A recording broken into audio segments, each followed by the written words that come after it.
neighboring agencies keep going up. You know, we're going to get to a point where it's not cost effective to have personnel and staff, but it would be more cost effective to contract out. The difference there is that $72,000 on a contract is all inclusive, whereas $72,000 as a salary is not including all the other fringe benefits of retirement, health insurance, our liability insurance. Anthony, how are you? Not right this moment. Okay. Owen? Yeah, if memory serves me right, when you were negotiating your two guys, I think it's about a year ago, what you were giving them was right around $70,000 is what they were making. Right. So, am I correct? I don't know the number right off the top of my head, but it's somewhere near. Yeah, it was right, because I remember, you know, we were talking about it and so on. And so, I don't know, kind of, just out of curiosity, kind of makes me wonder why you can't keep any help here. Because they pay a lot more than that other Yeah. places. And, you know, this is, I don't know here, but it's getting a little out there, but if, you know, dollars to dollars, if you're paying $20 for this job and somebody else is paying $20, but for some reason they think that that job is better, then they could go over to that job just to get the same amount of money. We have a lot of people, well, not a lot of people, but several people that have gone from Paso or from us and gone to the county. Well, we're gonna get paid more. Well, lo and behold, you're actually getting paid less because now you're paying more for everything else. So you're paying more for all your benefits. So it's really a give and take, and basically it comes down to we can't pay a high enough dollar amount to make people want to stay. And we don't want to get in the practice of paying more just to get people to stay. We have a very good environment here for the most part. For the majority of the people that work here, they're satisfied with their job and they want to stay here because it's a small place. We all kind of get along, and you know, you have that sort of family environment. But it doesn't mean that somebody's not going to want to go somewhere else. We have a lot of people that came here, got their license and moved on, and they were very clear that that's what they were going to do. Mr. Baker, or do you have something right now? Yeah, I did have another question. So for that temp, or not temp, but the contract, is that full-time? Are you going to need them as a full? So they won't be here full-time. They'll be here 2 days a week or as needed. So they may not be here all day, but somebody will come here. Is 1,400? Well, if they're here 8 hours a day. So just a couple of days? Yeah. Okay, so it's gonna be expensive. So here's a proposition. Something breaks. You know, like we have the volunteer fire department. Oh, the volunteer. They're still not volunteers. They're not free. Start shoveling, guys. Dig trenches. Even when the fire department broke the line, they didn't dig it up. Yeah, I'm just joking. All right, thank you. Mr. Baker? Okay. Public comment? Public comment?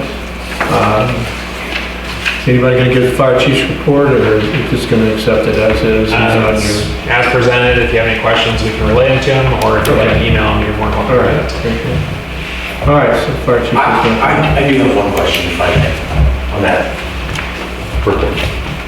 district utilities or fire chief? Please, make your comments here. Please don't ask staff questions. It's not a question and answer period for the, it's to make public comment, if you would, John.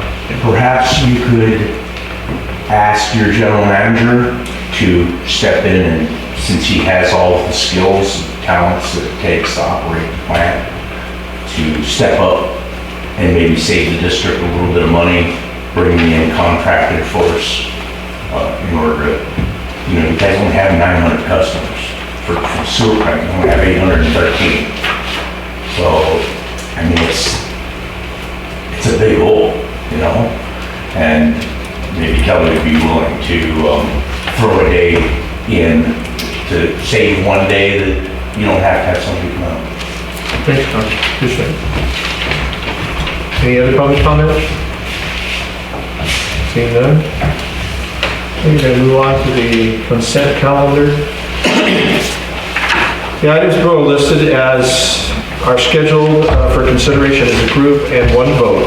Any director may request an item be withdrawn from the consent agenda to discuss or to change the recommended course of action. Unless an item is pulled for separate consideration by the board, the following items are recommended for approval without further discussion. Get public comment on that? I was about ready to ask for that. Oh, sorry. All right. Well, appreciate it. You just kind of hold on. Yeah. All right, public comment, please approach the lectern.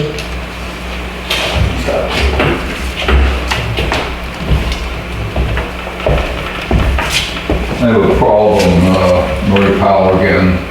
The problem with the minutes being approved, actually, in the documents on page 58 of the packet. So there's a comment there, it's item number 12 on that page, number 1, about the cooperative committee. And they refer to me speaking about annual report and the PVCC meeting that was held the day before your last month's meeting. And the comments here are unclear and incorrect. That I spoke about the annual report, and if you remember, what came up was the fact that the draft report that was provided to the staff, I believe, of the board, the way I understood it, the board of the C.S.D., back in February, a month before your meeting at least, that it was never provided to the board or to your GSA representative at the PVCC, which is Mr. Baker, and that you guys never got a chance to vote and approve that annual report because you never saw it. And I don't have to repeat what you probably already know, but in these minutes, that's a problem, and that was discussed fully in that meeting, as you recall, and that is not what's represented in these minutes. And like I mentioned last time, and I'm not picking on you guys, but I believe that the fact that you were unable to approve that plan before it was supposedly submitted to the DWR on April 1st, that it's a violation of the Brown Act. And you aren't the only ones. The city of Paso did the same thing. They never had a public hearing and approved it. And the Slow County, Bruce Gibson's gang, didn't hold a public hearing and get approval from the board for that plan. So I would like to have these minutes corrected to actually reflect what was discussed at your last meeting about this problem and recognize what happened so that the public, if they ever want to look at these minutes, will understand what the problem is and why there's going to be a Brown Act violation filed on it. So, thank you. Thank you.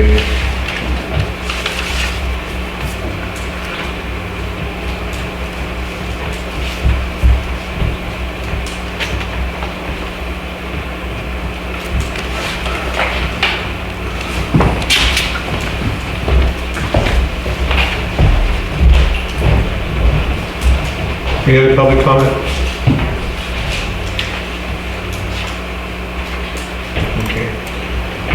I entertain a motion to vote on these two items, 1 and 2. No vote.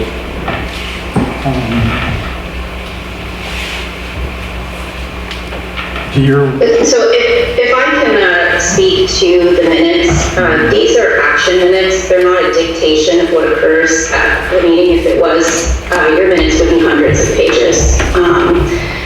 The action minutes only require that a notation is listed of what the action is and what the vote is on each and every action item.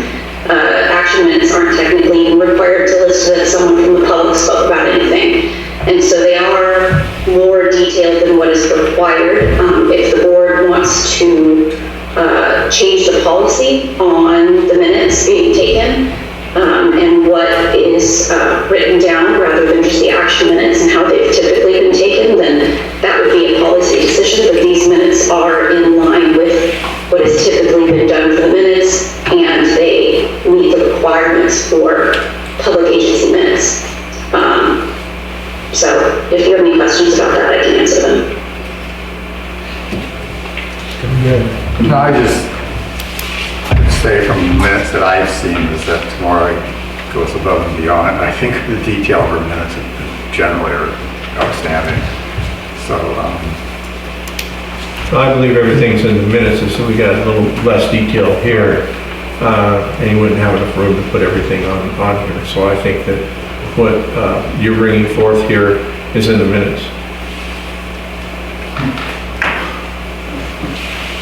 Anthony? Videos of the meetings are available online if there's a transparency issue. All of the videos are posted there for the public to see the entire meeting. Yeah, I make a motion to adopt these, item 1 and 2.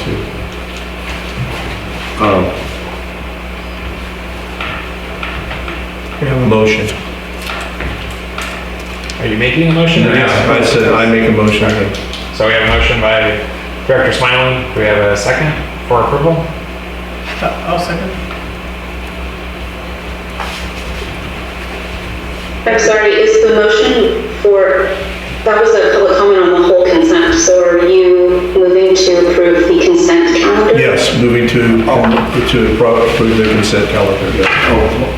Hold on. We have a motion on the floor. Okay, we'll do a vote. Director Davis? No? Director Gregory? Yes. Director Calvin? Yes. Director Baker? yes. President Smiley? Yes. Passes 4-1-0. I marked up, I'll give them to you guys, I got like 3 copies. I marked up the issue, the part that I object to, that's out of those minutes on your packet, highlighted for the record. Okay. 10, we're moving on to board action items. Authorize staff to prepare and deliver a notice of public hearing to consider increasing solid waste collection rates by 3.5% pursuant to Proposition 218, approved by 3/5 vote. Thank you. We have Mr. Aaron Kardashian here also from the garbage company. But what's being requested tonight is to authorize staff to prepare, deliver a notice for a public hearing to consider solid waste increase the collection rates by 3.5% pursuant to Proposition 218. This 3.5% is pursuant to the Consumer Price Index, which is allowed under the current agreement to cover operational costs outside San Miguel Garbage Control. And approval tonight will start the 218 process.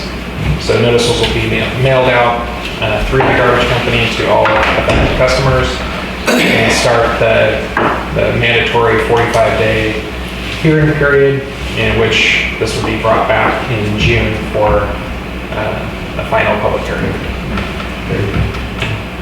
Okay, so we're just looking for approval by 3/5. You want to comment? Yeah. This consent calendar gives any director. We're not on consent calendar. I know, but right up there it says a director can ask to have any item pulled. And it's already been voted on, it's already passed. You should have done that before. That's what I was gonna do, but you wouldn't let me talk. Because we already had a motion on the floor. Yeah, but you didn't give anybody a chance to talk before you had it. There's items on here that should have been pulled, or requested to be pulled. You jump ahead of yourself there.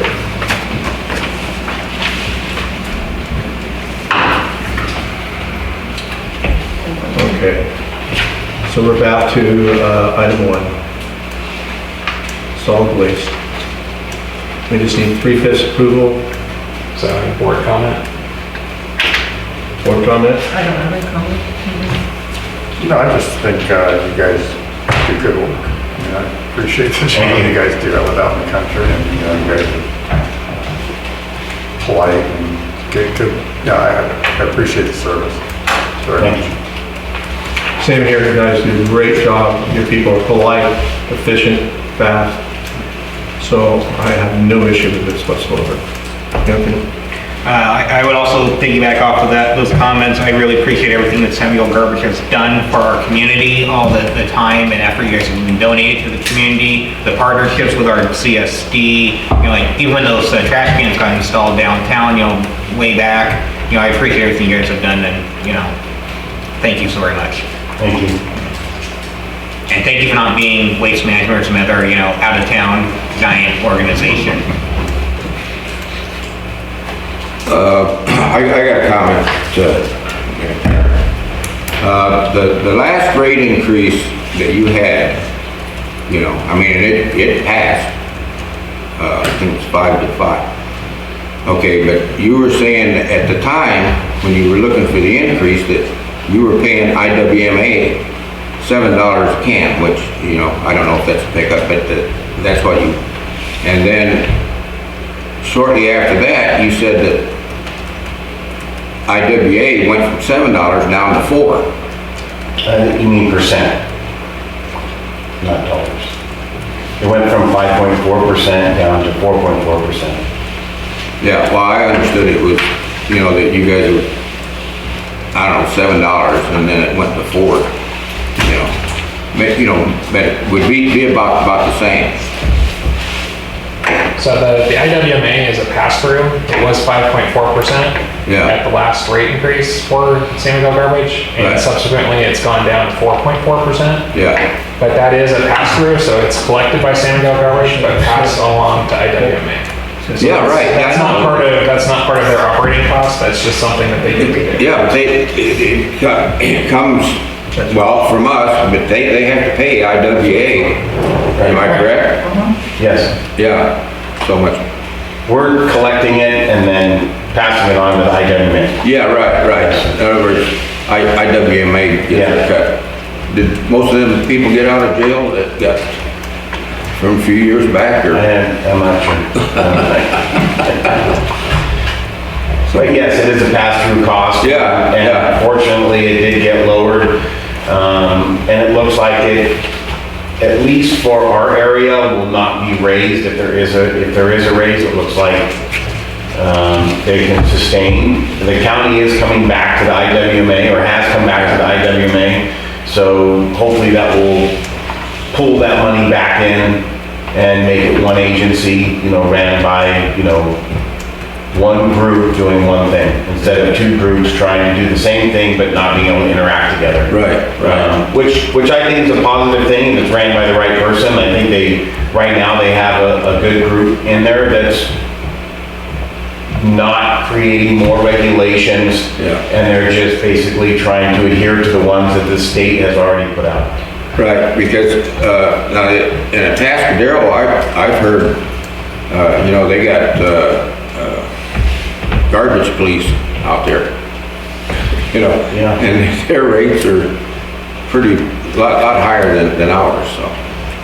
But, Well, anyway, that's there all. actually has been the garbage police here as well. Really? Yeah, the IDMA is tasked with going to different places and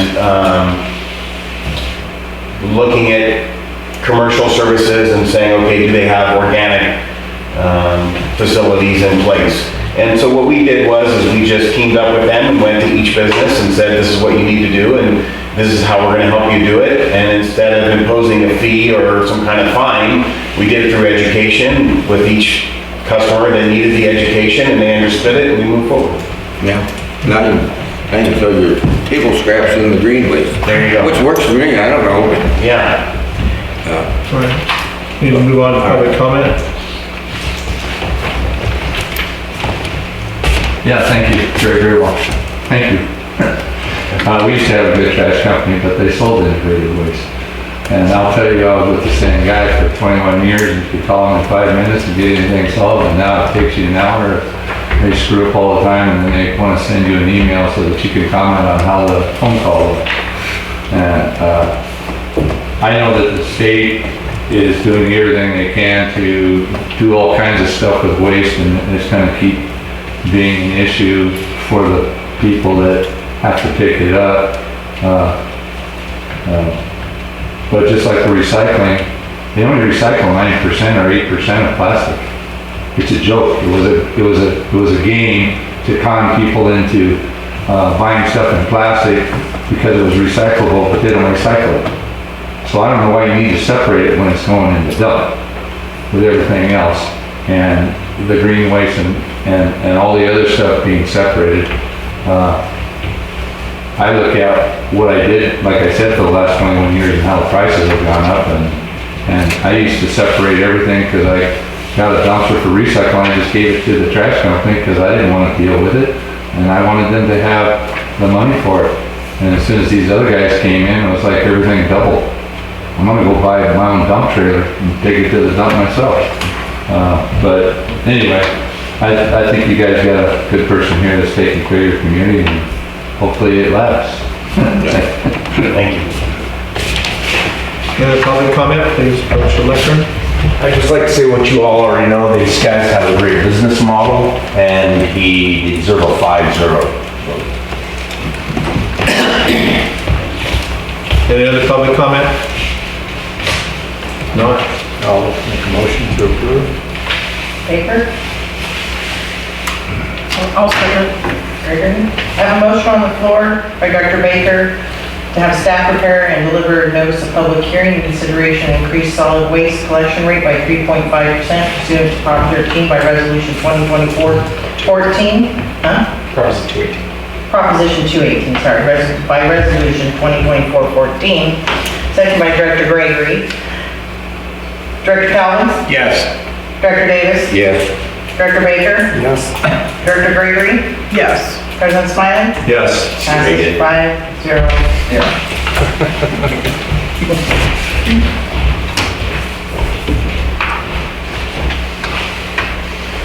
Okay, moving on. Monthly financial reports for March 2024, recommended receive and file by board consensus. Good evening. The March financials are on pages 81 through 127. It also includes the quarterly investment report, since we're in that time of the year. If you have any questions, I'd be happy to answer them. Otherwise, they're submitted as written. Director Baker? I'm good with them. Any questions? None for me? No. Okay. And we need to wait for him to get back from the restroom? No. Okay. Public comment. Public comment?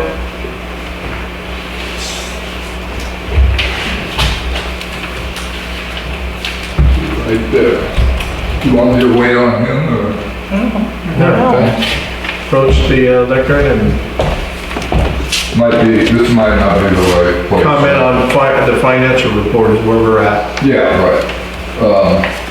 So I took over that. This may not be the right place for my questions or comments here, so including, what I'm interested in is the wastewater, the new expansion, the wastewater transfer, treatment facility costs and so on, that's going on. And in the reports here, it has some disclosures here, for example, There's one, and they reference by resolutions, which I'm going to give you a copy of this. For example, it says project cost to date $1,400,000, round numbers. Another wastewater treatment facility resolution is another budget of $288, but they've already they've already spent $333,000, and then there is one for the water pipeline project of that new facility. Project cost today $1,411,000. So I pulled this up off of this agenda item, and maybe this isn't the right place to do this, but I have some questions on what is the actual cost. Last night, Kelly was at the San Miguel Advisory Group meeting, and this came up, and I asked, what is the projected cost of this project? And he said 24 to 30 million, if I heard you right. Yes. Right?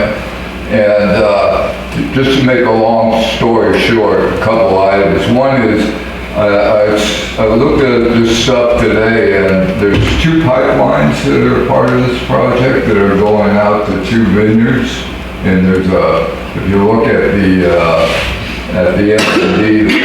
file, there's a diagram of that.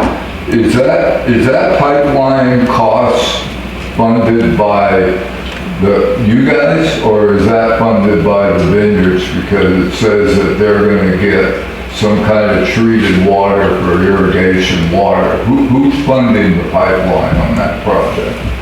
The 2 pipelines? Anybody know? Good question. So this is for public comment for you to ask questions. Just to ask questions. If you want to submit those to Kelly. Yeah, I will. And then the other question I have is, I know I'm aware there was $1 million grant through Sigma for this facility, and I assume that's been paid. I don't know, but in any event, if it hasn't been, is there any money left in that fund? And one more question, and then what's the plan for actually financing this project? Those questions could be posed to our general manager and have him answer it. And he's available at the facility during the week for that. Yeah. Okay? This is for public comment. Okay. Does anybody want to make a motion to accept the financial reports? Do you need a motion? Was there any other public comment? Oh, yeah. Was there any other public comment? No. I'm sure Aaron doesn't want to say anything. No, I'm good. Consensus of the board to file. Yes. Okay. I'm okay with it. Did you hear some names? Yes, yes. Yes. Calvin? Yes. Davis? Okay. Okay, item 3, draft financial year 2024-2025, district operation and maintenance, O&M budget, capital improvement project, CIP budget, discuss and provide comments to staff. So this is the first draft of the budget. Taking tonight's comments or questions, next month I'll bring a final to vote on and hopefully implement July 1st so that we stay on track. The budget starts on page 128 and goes to page 155. The first couple pages give you an overview of where we are in this fiscal year through March 31st. And I don't know if it helps, but we're about 75% of the way through the fiscal year. So when you're looking at the numbers, there's still more to come, where that's coming from. So it's broken down by each department, the amount of budgeted revenue, actual revenue, what percentage has come in, same thing with budgeted expenses, actual expenses, and the percentage used and what's expected to be spent. Then below that for each fund is the 24-25 draft budget numbers. Again, what we're budgeted to receive in revenue, what our budgeted expenses are, any difference between the two. The only fire is set up where this year's property taxes are put in reserve and then they're used to fund next year's. So the revenue that we're anticipating for next year for fire will be put in reserve as it comes in, and then it'll go to next year. So just to, everyone else gets the revenue the year that they're expecting to use it, just to, I don't know, maybe that made it more complicated, but that was an idea. So after that are the district totals overall, followed by the capital improvement projects outlined by project number, and the list goes down from there. And then there's a pretty picture, and we go into numbers. The next few pages are line by line expenses and revenues expected, but I think my favorite page is 155, which gives you an overall total. So if you look at the proposed budget versus available funds page, you get the totals of revenues in green, totals and expenditures in red, where our current operational cash is, where our current operational reserves are, and where our current restricted reserves are. And then the outlier of the escrow account for the temporary housing unit. Below that, I've kind of broke apart our operational and operational being unrestricted, and our capital reserves, which are restricted. In 2023 through, well, actually, in 2016 through resolution 2016-37, the district established a reserve target criteria for each fund. This is money that would be used to help out in emergency situations, replace facilities, major equipment, or depreciable assets. In 2023, through resolution 2310, we updated that and included the operational reserves with their own target criteria. And if you go across the page, it shows where we are, what our goal is, where we are, and where we're short of those reserves. And then at the bottom, we have our long-term maintenance fund, showing as we go through each year the amount we're putting aside for the membrane replacement and long-term maintenance for the wastewater plant. There's a lot of numbers. I can take any questions